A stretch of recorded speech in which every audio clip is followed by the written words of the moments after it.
Okay. You can hear okay? Yeah, I can hear you great. Wonderful. Well, it's so wonderful to have Tina Shameless with me. I met Tina through being on stages in Clubhouse, and every time we shared a stage when we're talking about parenting, I loved what was coming out of her mouth. It was like a breath of fresh air, and actually what I needed to hear at the time. So I've invited Tina on. She is the author of 2, or is it 3 books now? 2 at this point. 2 wonderful books that I want her to tell you about. But even more than that, I get to ask her wonderful questions and just spend some time thinking about our sexuality, how we're raising children to think about their sexuality, and just growing this whole area. So Tina, can you explain, your just a very short bit about your background, where you're coming from, and let's go from there. Yeah. And thank you so much, Deb, for having me. I'm just so glad to be here and have this conversation with you today. It's going to be fun, I think. So a little bit about me. I began as a junior high school teacher, and that kind of took me in to getting advanced training and degrees in being a marriage and family therapist, because what kids were teaching me was that what was going on at home was often affecting their ability to learn. And of course, later we had a lot of research on that. So that took me back to school to study that. And while I was there, I got involved in medicine, in looking at the impact of illness on people's lives, training physicians while I was training therapists and stuff. But there's a thread that's been in my life from the get-go. And that is that I've been teaching a course on sexuality, whether it was at the junior high level, the high school level, and then when I was teaching grad students, I was asked if I would teach the graduate course in human sexuality for those who are becoming marriage and family therapists. I had the good fortune of growing up in a Swedish immigrant home that was very open around bodies and sexualities. And so I kind of learned, just as you learn about life and brushing your teeth and taking care of yourself and cooking. And I just got little pieces that fit where I was developmentally from parents, grandparents, great aunts, uncles, pretty much anybody. And I didn't know that that was odd. I didn't know that that was not common until I was probably in my 30s and really teaching adults and having them reflect on their lives just to become better therapists, right? I would have them write their sexual autobiography so that they could know their narrative, their sexual and gender health kind of narrative. So they would know where they began and end, and their clients or patients began and end, which I think is really important for therapists. And really was reading so many of these over time that I became very aware of people's experience who had grown up in the United States, really in many ways, sometimes regardless of their ethnic background. If it was conservative and sex had not been talked about, bodies had not been talked about, or they had been shamed for generations, it was just passed on. And so I kind of learned about this. And then in the early 2000s, I began to notice that my students' writing became even more self-critical. I mean, like self-hatred just increased radically, as well as their own understanding of what was normal developmental experiences that seemed to begin to disappear into the ether. And I didn't understand what was going on culturally, such that I was seeing these shifts because the stories that they were telling really fell in that range of typical experiences that we have as we grow up, right? And so I began to ask more questions. And what I finally realized, it took me about 3 years, was that I was hitting the first wave of young adults who had been raised in abstinence education, which began in the 80s, really began to peak much more, become much more widespread in the 90s. And at the same time, there had been a very large conservative movement in the religious right in the United States. And so abstinence education was really religious training in the public schools. So I had people that had just had the public school experience, and then I had people that had also had home religious experiences added to that. And so I was seeing levels of sexual shame that I just had not seen before. And it was manifesting in their bodies. So for example, I would see, they would talk about sexual dysfunction. They would talk about feeling responsible for everything that they did wrong or that happened to them. There were symptoms that you would typically see in somebody who had been abused, sexually abused as a child, was showing up in people whose stories were just really locked down, where they were told that not just don't have sex before marriage, and it was kind of in that heterosexual box of things that had been going on for a while, but now it was don't desire sexuality, don't think about sexuality, yes, don't want and don't do, which is like telling a child not to breathe. But they started telling kids this when they were like 10 and 11 and prepubescent, while they still thought they could do it all right and make their parents happy, right? Yeah, repression. That's what I remember, and I notice now I was an expert at repressing any sense of wanting to connect or that kind of sexual attraction. Oh, I shouldn't be attracted to him. And then through my marriage, there would be just the odd times when I would just feel so connected with another guy in the opposite sex or something, and I'd have to push it. And I was an expert at it. And I've, lasted 19 years of staying, in the lane. In the lane. Absolutely. And what a shift when you decide, actually, I'm made for connection. Exactly. We're all made for connection. Right. And I'm repressing not just that feeling, but it actually affected my relationships. And I felt guilty when I had a beautiful connection with a guy because I thought that was wrong. And interestingly, being brought up in the church, I had experiences as a young girl, older men coming to me and saying, I'm really sorry, but I've been thinking about you in a really bad way. And they'd say it to my face to make themselves maybe feel better. Right. But then it made me going, oh, what have I done wrong? What have you done wrong? Exactly. And that's what kids do. Yeah. They think I must have done something to make this happen. And of course, we have those attitudes in culture, and they've been around for thousands of years, that women are responsible for men's bad behavior by just being, by just living. And then it can affect our confidence, can't it? And self-esteem. And I need to repress that part of me because that's bad. When actually, no, this is part of me. This is who I am, right? And how freeing and wonderful to have that. But how scary that was the only kind of experiences negatively I'd had. I hadn't been sexually abused. I haven't had negative sexual experiences, and how much harder for people who have. And let's go through that, because I think there's probably parents listening who have had some really shocking and negative experiences when it comes to getting intimate, getting close with someone.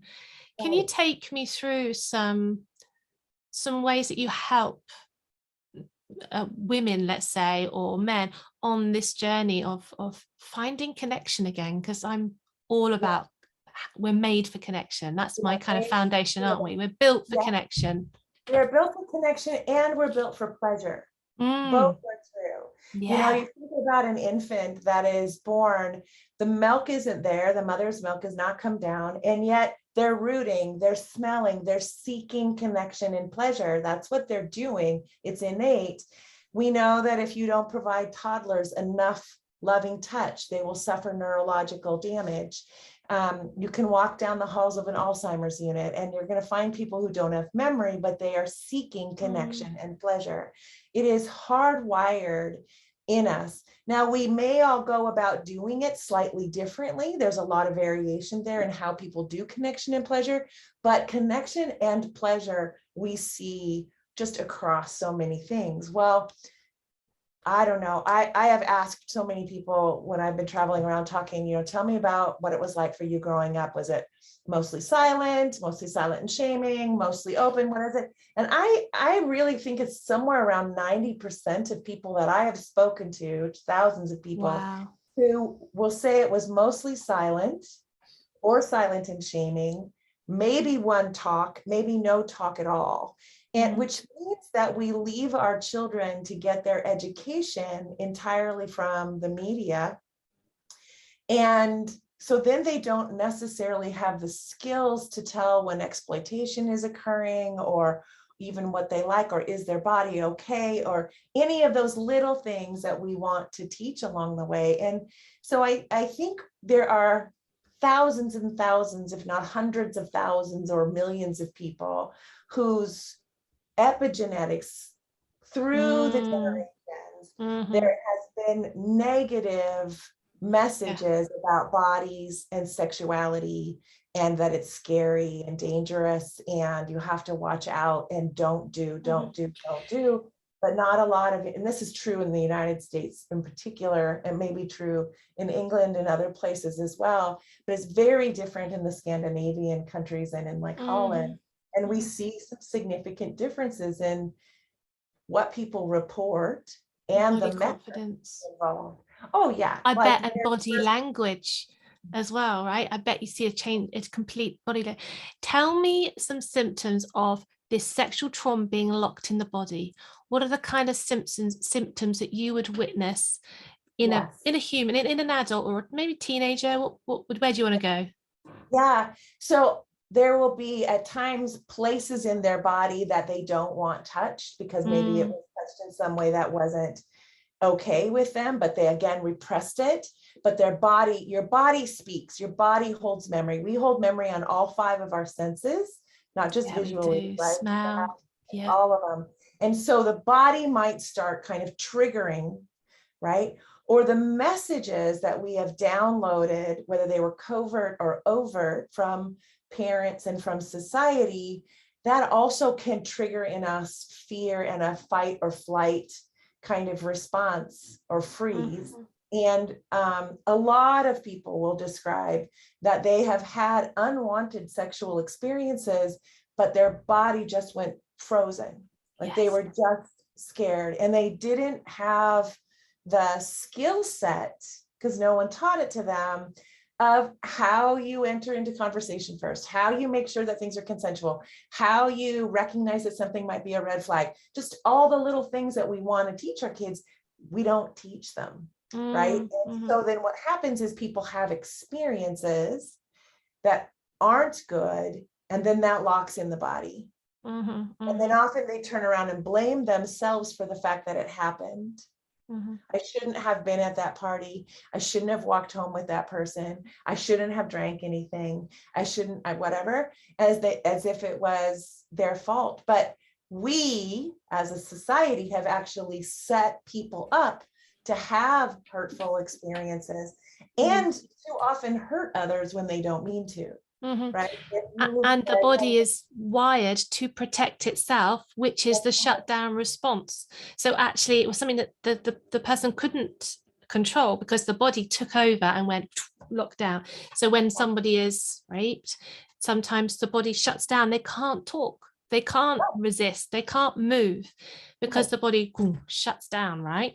Exactly. Yeah, it's a trauma response. The body does it, it's fight and flight, freeze, and coming alongside that person and giving them the compassionate gift of saying, you didn't do anything wrong. Exactly. This is your body trying to protect you. Let's just open this up for a bit. Right. And unpack what happened in the situation, unpack what they were and were not taught around sexuality as they grew up and the experiences that they had, so that they begin to see, oh, I was kind of set up for this, not intentionally, but it's what the culture has done, came down generationally. And these experiences, because they weren't honoring, because they weren't about connection and pleasure, my body is saying, I don't ever want that to happen again. right? They're strong as well, right? These are very, very strong. It's not just, oh, you've made up in your mind, one therapy session will unlock it. We're talking about deep ingrained stuff here, aren't we? We are. And like when I wrote the book, Sex, God, and the Conservative Church, Erasing Shame from Sexual Intimacy, one of the things I had in there was a model for how you heal sexual shame. And it came from just doing so much clinical work with people around it. And I found that, and this is just kind of the basic, how you peel the onion kind of a thing, but it was, I called it Healing the Mess, the model for erasing sexual shame.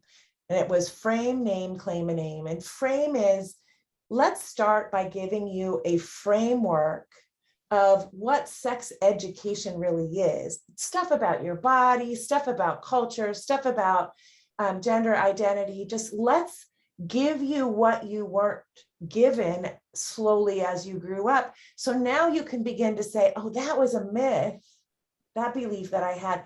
This is what would have been helpful. And so it begins to build like a framework, a scaffolding with which then you can begin to heal from, because it separates out the myth and the fantasy from what is true and precious and wonderful about you and always has been, right? And then the name is tell your story to somebody who can hear you with love and compassion and empathy, because you're not alone. But when we don't talk about these things, we feel very alone, and we feel often like it is our fault. So it's really important to start sharing your story of what it was like to grow up around sexuality and bodies and gender and relationships with somebody who can just hear you and love you, and maybe share their own story too. So that's name. And then claim is learning to claim your body as good. Your body is good no matter how it's put together, no matter its shape. We live in societies that tell you that it needs to look away in order for you to be a purchaser, right?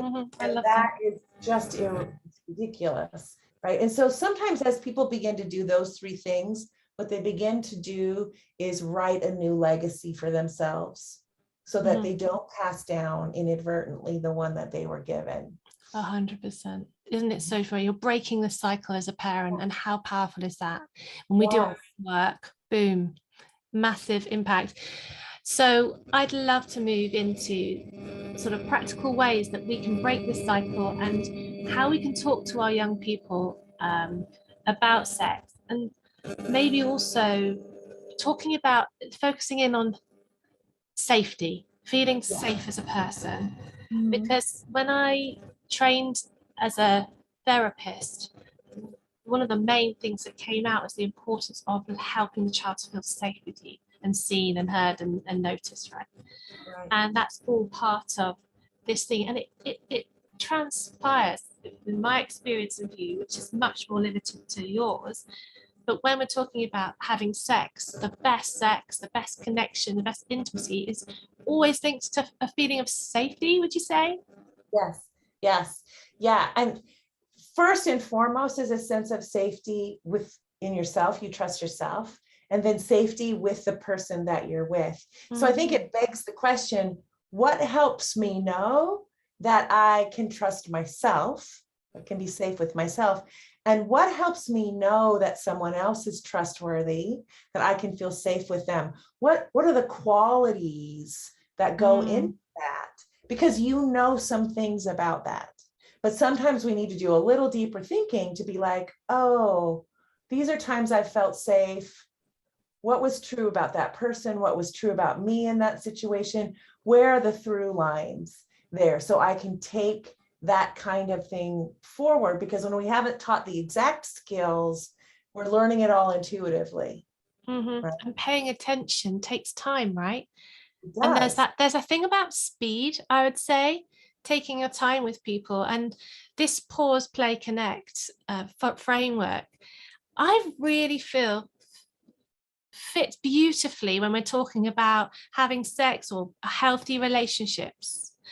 And I would love to know what you think about pausing and then playing and the connection, and how you would interpret that framework within this topic. Right.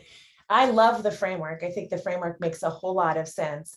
And it gives us an opportunity to kind of ask the question, what happens in the pause space that helps me feel safe, ready, clear on what I do and don't want to do, how I want to relate, how I want to talk. Just many different things come in this time of pausing. One of, I think, the most important is pausing first and foremost to get to know yourself and to see yourself as beautiful, valuable, and very unique to you. And that, what do you like in connecting with another? What brings you pleasure? Just in all the landscape of your body, not just your genitals, like learning that you were wired for this, but there may be some things to learn about you, and to notice where you might pathologize what you're learning about you. So for example, a woman who, or this could happen to a man too, doesn't have spontaneous sexual desire, like isn't walking through the grocery store and walks by the lemons and thinks, I want sex right now. It's not spontaneous, right? It's more responsive. You know, they're in their head, they've got a lot going on. And then someone touches their hair or something, and then is that what you mean? Yeah, something triggers it. Respond to, right? And then that response that you have goes, oh, you know what? Or eye contact or an expression. Right. But they're going to be particular to you. Yeah. Right? Sense of humor, certain joke. Right. And you have to feel safe. Again, I have to feel, if somebody comes up behind me, if my partner comes up behind me and wraps his arms around me, I have to know that that's not, we're heading upstairs to have sex. That is, I'm just putting my arms around you because I love you, right? Because there's safety to say, this is what I feel like right now, and this is what I don't feel like right now. I'm doing the dishes. I want to keep doing the dishes, whatever. There's safety to be who you are. So it requires first acceptance that I get to be who I am. Get to say no. Get to say no when I want. Get to say yes. Get to say more. Get to say more. Yeah. But it also means that I have first allowed myself to be me, and that's okay. I'm not a role.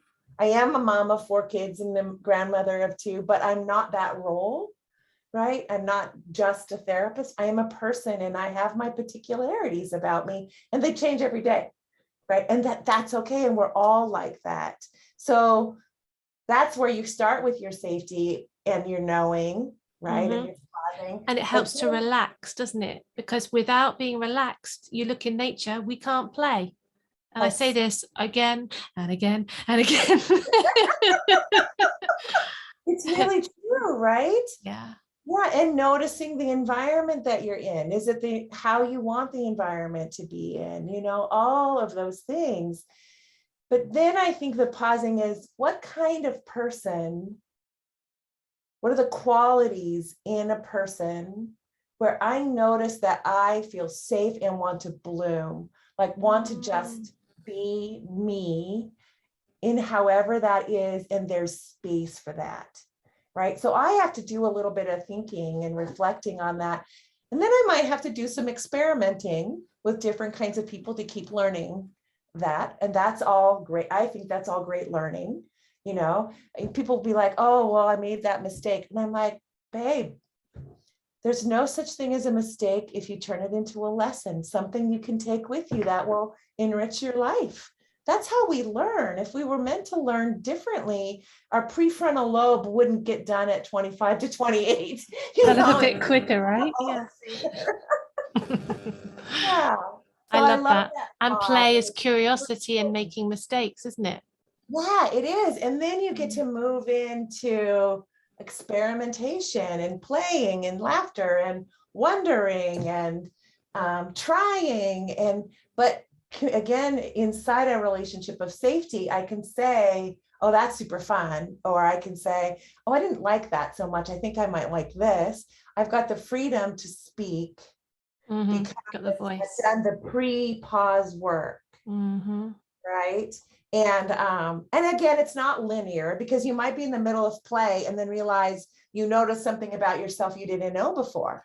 And pausing when you're Even having sex is so arousing sometimes, or so it's like, or just pausing and going, I just want to take this in right now. Exactly. Do you know what I mean? Like, because you can, if you feel that safe to do it, right? No, right. And again, I think in some ways it Or means change speed. or change speeds. Exactly. We can't we haven't been deconstructing what is sex.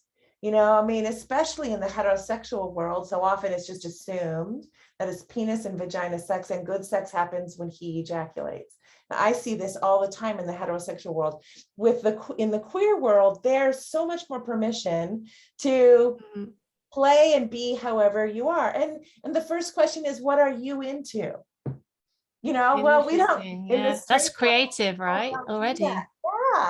Yeah. And so just being able to know that you have a relationship that allows for pausing, it allows for playing, it allows for just being, well, what is good sex? Maybe it's if we both walk away from the experience feeling more connection and more pleasure, and maybe we learned something about ourselves. Maybe we learned something about the relationship. Maybe that's what good sex is, and we're not doing the same thing every time. It gets to be a banquet, of play, of that. Yeah. Do you know, it's so hilarious. The generation before, so I was doing this this guide for KPMG when I was speaking there about this pause, play, connect thing, right? And in the guide, I did a whole page on adult play and different ways we can play as adults. And I wrote sex in there. And I'd asked my mum and dad to like edit it. And she got down to say, oh, you can't put that. I was like, Mum, when I say adult play, over 50% of adults probably think sex. That's probably the first thing they think, probably the only thing they think of. My job is to actually say it's not just sex. You can go play snooker, you can go and cook, you can have meals together. That's playing, carpentry is playing, pottery, whatever. Yeah. Gaming is playing, that's it. All brings connection in many different forms. And it's just so interesting, their reaction. But also I've had the other side of things. One good friend of mine, but he's a male, obviously, and he was like, calling yourself because I called myself a play and parent consultant. And he's like, calling yourself a play consultant is like every man's dream. And I suddenly paused and I went, oh, I didn't think of that. Oh no. And I just went into this shame response, like, what have I done? I've put it out there now. And then I paused. I was like, it's okay. No, because I know what I mean. Yes, and it opens up that world. Right? It opens up the world of play, kind of, in some ways, it gently says, we naturally play as children. That's how we learn. That's our primary mode of learning, is play. And it actually is innate to us to continue in that for our whole lives. Listen to our heart, follow our passion, do that thing that makes us laugh or feel joy or get in the zone or whatever, right? And so even for him to say that, it's a giggle, but it has a little bit of your mom's, like, there must be something naughty about that, And actually, I want to say that sex inside, or sharing connection and pleasure with somebody that you feel safe with, and it's very consensual, is a wonderful, beautiful thing that we are given as humans to share 100%. If we choose to. It's the message I'm giving to my girls right now. Sex is amazing with someone you feel safe with. Sex is amazing with someone that you can relax with, and you know a bit first. And I think that's the pause thing as well, like pausing to get to know them before you kind of enter into the physical side of things. I mean, it's easier said than done when you've got all these kind of hormones raging, right? And it's just like, oh my God, that magnetic attraction. I'll tell you what's your guidance around this? Yeah, I'll tell you one thing that I learned actually from working around the kink community in Seattle and learning a little bit about how consent is done and safety is done and all that kind of thing. And I was having a conversation one time with somebody, and he was saying, you know, before we enter into a play experience with somebody, we sit and talk it all the way through. Every single piece of it all the way through. And we don't, whatever we agree to, we don't change it in the middle of it, because we recognize, one, substances aren't allowed in kink play. But he said, two, there's a recognition that arousal is a substance that can make you want to change your mind, but wish later that you didn't. And he said, and one of the things that's really valued in the kink community is just honoring that and knowing that if you learn something in the middle of it, you think, oh, I really want to do this.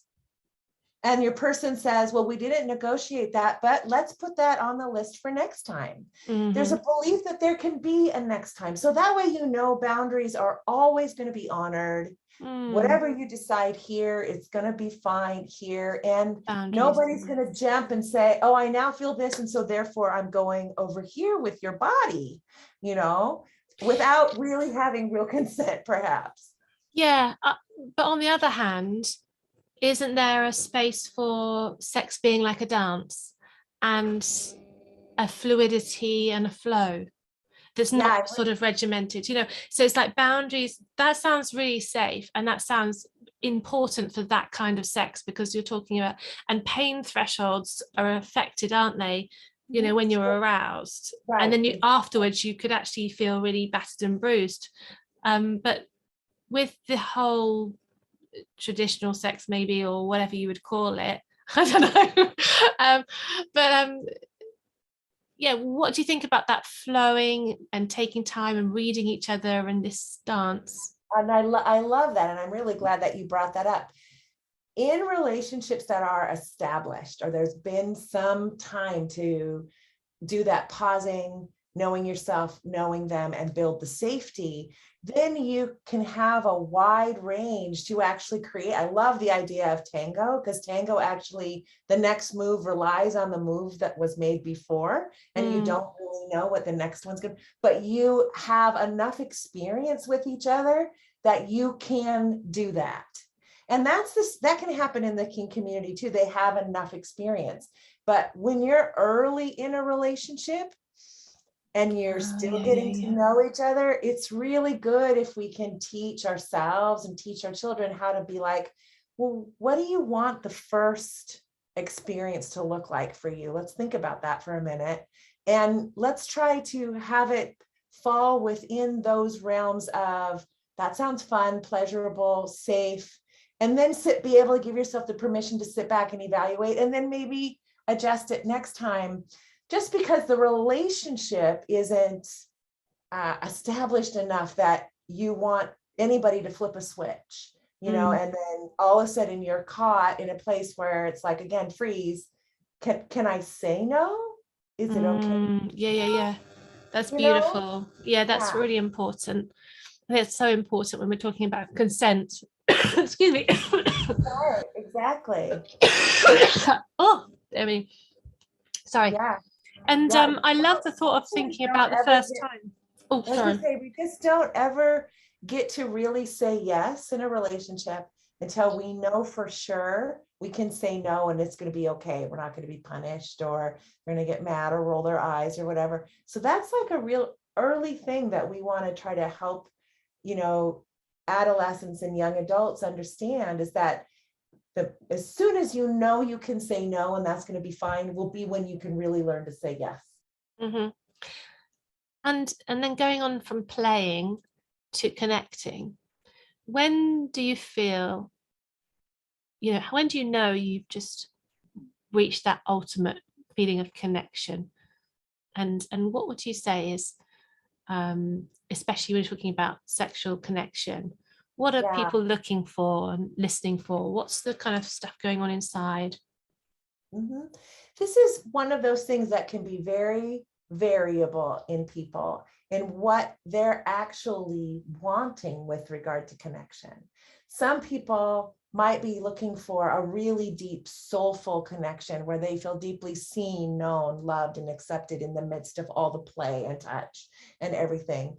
And other people might be looking for something that's less deep, but still feels like safe and connecting. Like this was a loving, kind person. I was a loving, kind person, and we created this loving connection for this time, right?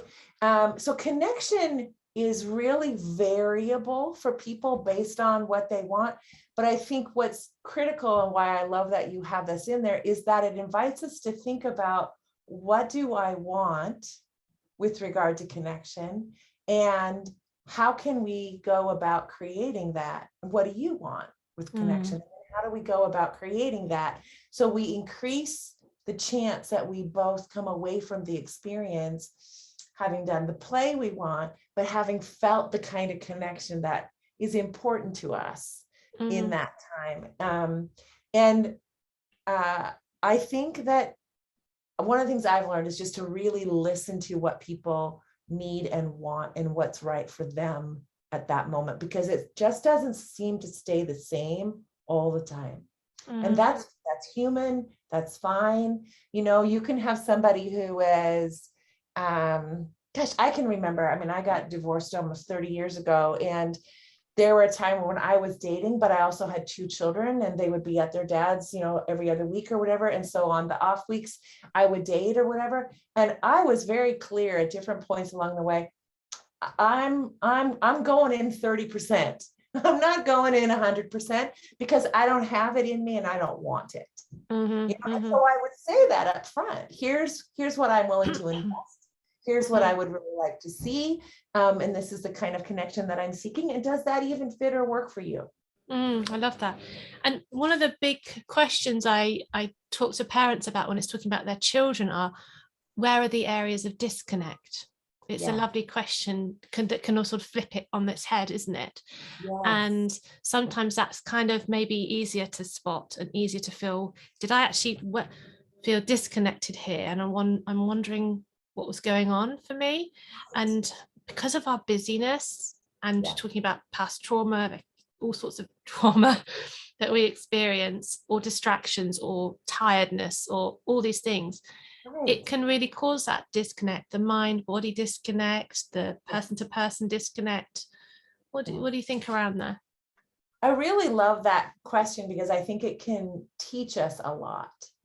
And I would say that in the conversations that I have with people around, where they're bringing up issues around their sexual lives, this idea of disconnect is a common conversation where we can be like, well, let's really look at that. What's happening? What do you notice? What are you feeling? What do you think that's about? You know, and it could be, I think I didn't really want to do it to begin with, and I just did because I thought I should. Or I think I didn't realize how stressed out I was, and I just took that with me into the bedroom, and so my head went somewhere else. Or I'm so worried about my performance or my belly or my whatever that I go up in my head and I'm no longer in the experience. I'm not in the play and I'm not in the connection, right? And so sometimes that question of, are there places of disconnect? There are places where it's not really working the way you want to. Can we look at those to see if there's something there for us to learn to help you have more of what you do want? Beautiful. Really, really beautiful. Thank you so much, Tina. And I could talk to you all night because it's the nighttime here, and you're just incredible. It's such a fountain of knowledge. I always ask towards the end, though, about the education system and whether there would be one thing that you'd want to change about the current way that we teach our young people. And I wonder, I'm sure you could probably talk for hours on this, and it's probably going to be around sex, which would be wonderful because this is your specialty. But what would you change right now or add? Yeah, There's two things, Mm-hmm. and they've been Oh, with go me. on then. Go on then. I'll give you two. I'll make them brief. And one of them is that we model our life education program, which is more like what it's talked about in the Scandinavian countries. It's not sex. So just as we're teaching kids how to do life well and relationships well, and to understand power and all the skills that go into building a really good series of relationships that feel really good, whether that's a primary relationship or even in your friendships. But what does that involve? And that we build it into every single year, matching where their questions are developmentally.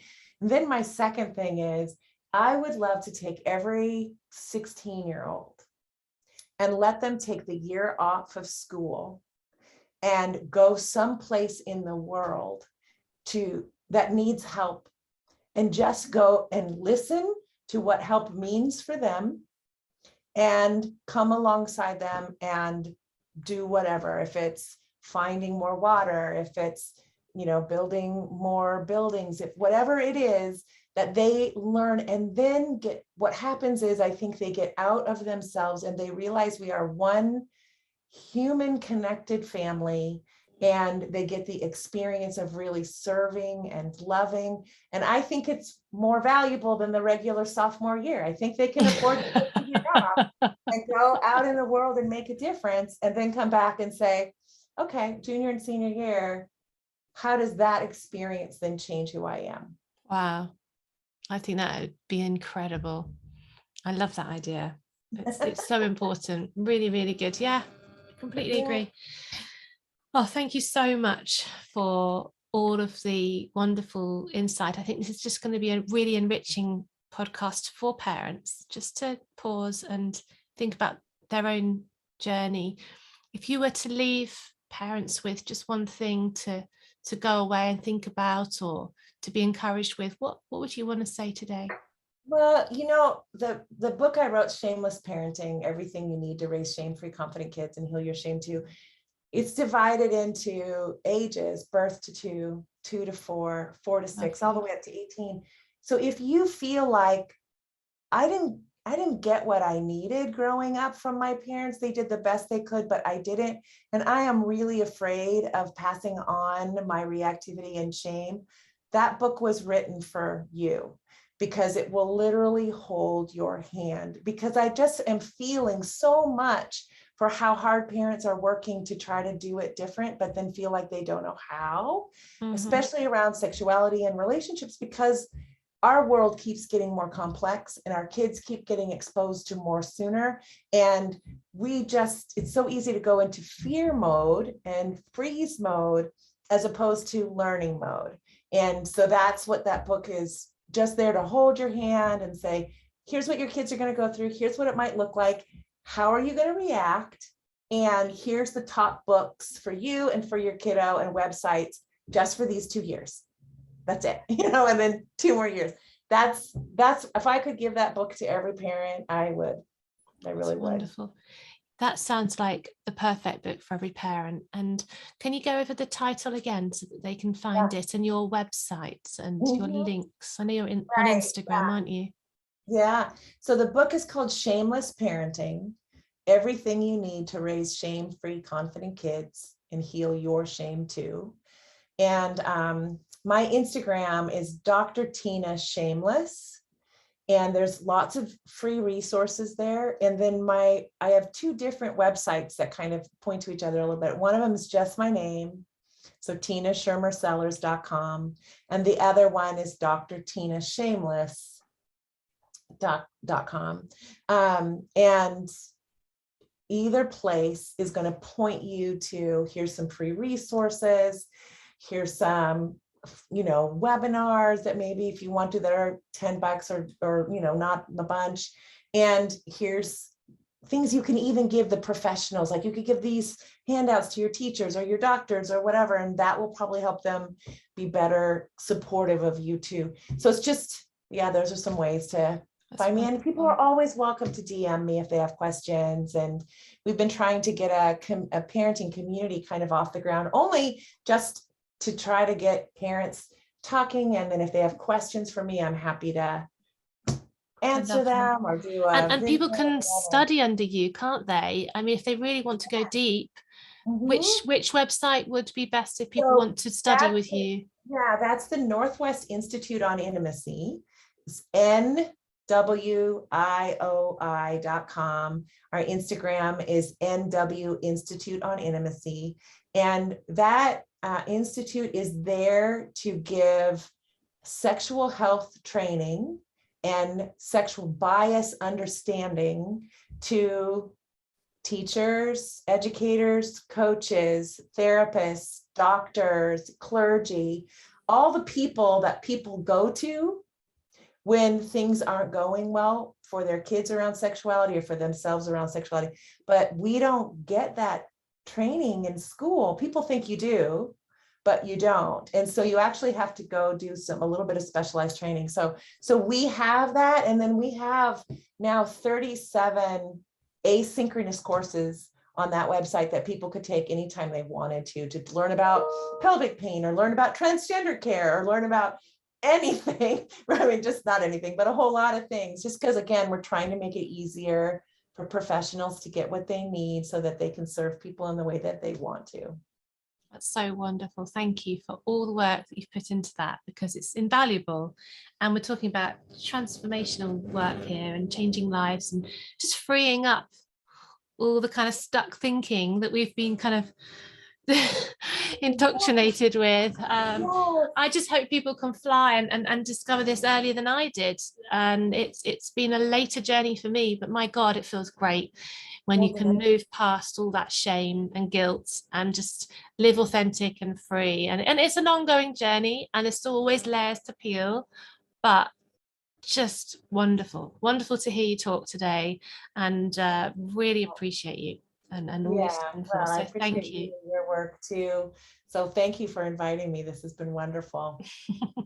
Thank you so much. Take care. Bye-bye. Bye.